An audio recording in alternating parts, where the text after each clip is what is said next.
Aloha, I am Monica Swanson. I blog at monicaswanson.com, and I'm a homeschool mom to 4 boys, ages 16 down to 5.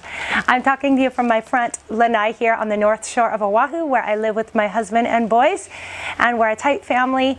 My boys are surfers and skaters. We're together all the time. My heart's desire is to encourage other families. I love to talk about family, and I love to write about family. Some of you may know me from my first viral post from last year that was called "What a Teenage Boy Needs Most from His Mom," and I love that because it brought me so many emails, comments, messages from families that were saying, we want to hear more from a healthy family. We want to hear positive messages about being connected with your kids. I think so many people fear the teenage years because everyone talks about how the kids are going to rebel and you're just going to fight all the time and it's going to be so awful. And I do not agree with that at all. I think these can be the best years.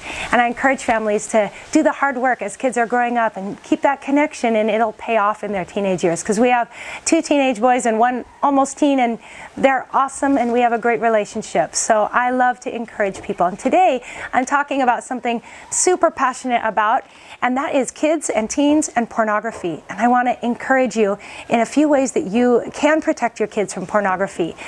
Unlike the old days where you had to go down some dark street late at night to a sleazy shop to find porn, as most of you know, it is now everywhere. It is from our phones to our computers. It is so available. It's very scary. More people are on the internet for pornography than for anything else. And a lot of you know the statistics, but you still might say, oh, but our kids aren't susceptible. Our computer's in a very visible place, or we check our kids' phones all the time. And those are great things. I applaud that. Those are really important things. But it's really not enough, sadly. It's not just the naughty kids or the bad kids that are drawn to pornography. Pornography can trap and hook anybody, especially teenage boys or young teen boys, because God created us to be sexual beings. And so when a kid or anyone gets a quick glance at sexual content or nudity, it can so easily just lead them to want to take that second look and maybe click on a link, and their curiosity takes over, and before you know it, they're in a really bad place. A lot of parents don't want to acknowledge that most teenagers have been exposed to porn, and many are well on their way to an addiction.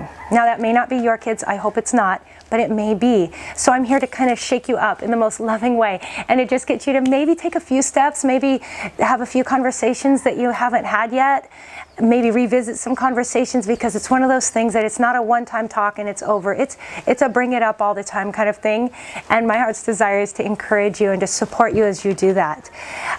Like I said, we homeschool, we're a tight family, and we've had a few really close calls. And what that told me is if my family is susceptible, if we're vulnerable to this, then pretty much every family is, because it shocked and scared me.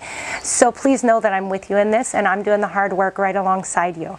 So I'm only going to cover 2 things today, and then I'd love for you to click on a link below this YouTube video to a blog post I wrote with 6 tips or tools that you can use to help protect your kids from porn. But today I'm just going to cover 2 briefly. And the first one is, please get filters on all of your devices. I know we put it off for a long time. We thought that filters would be hard to set up, and we thought that they would block everything. They would be too difficult. And that has not been the case at all. We use Covenant Eyes, and I'll link to them in my blog post. There's many filters out there, but we have loved it. Costs a couple dollars a month, and so worth it.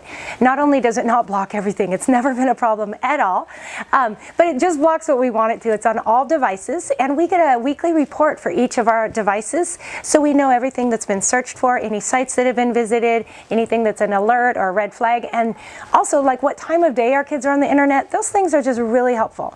I think that accountability alone has really helped our kids. They know that anything they go searching for, we're going to know about, and I think accountability in life is so key. So that's just a really helpful tool. So please get those filters. Number 2, and this is my parenting mantra, so if you've been around, you've heard it before, but just talk to your kids. Have the conversations. I encourage you to bring things up. Even when they're awkward, push through, go for it, fake like it's not awkward, or let them know it's awkward, it's okay. Part of the reason is because kids do have questions. And I remember what it was like to be 14 or 16 or 12, and the curiosity. And if you don't bring it up, they might not feel comfortable bringing it up. Even if you've told them it's okay to bring it up, they may not.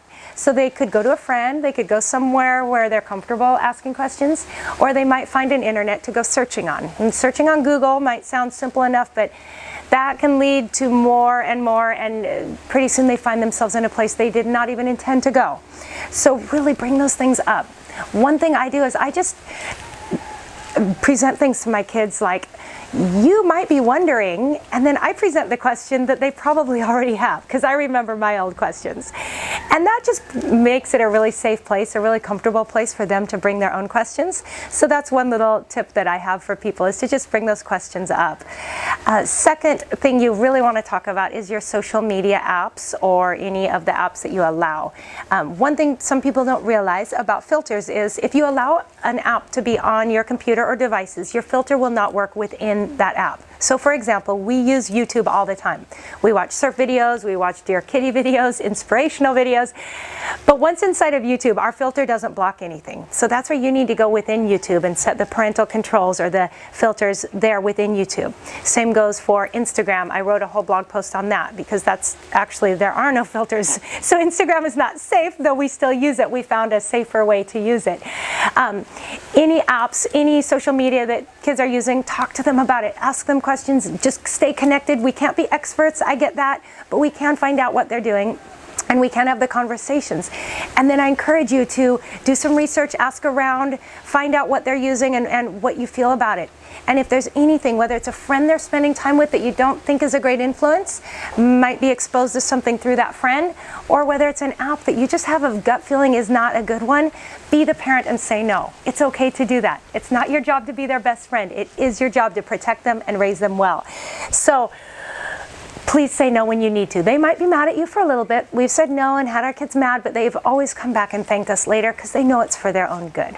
So get the filters, have the conversations, hop over to my blog post where you will find a whole list of other things and more encouragement and support.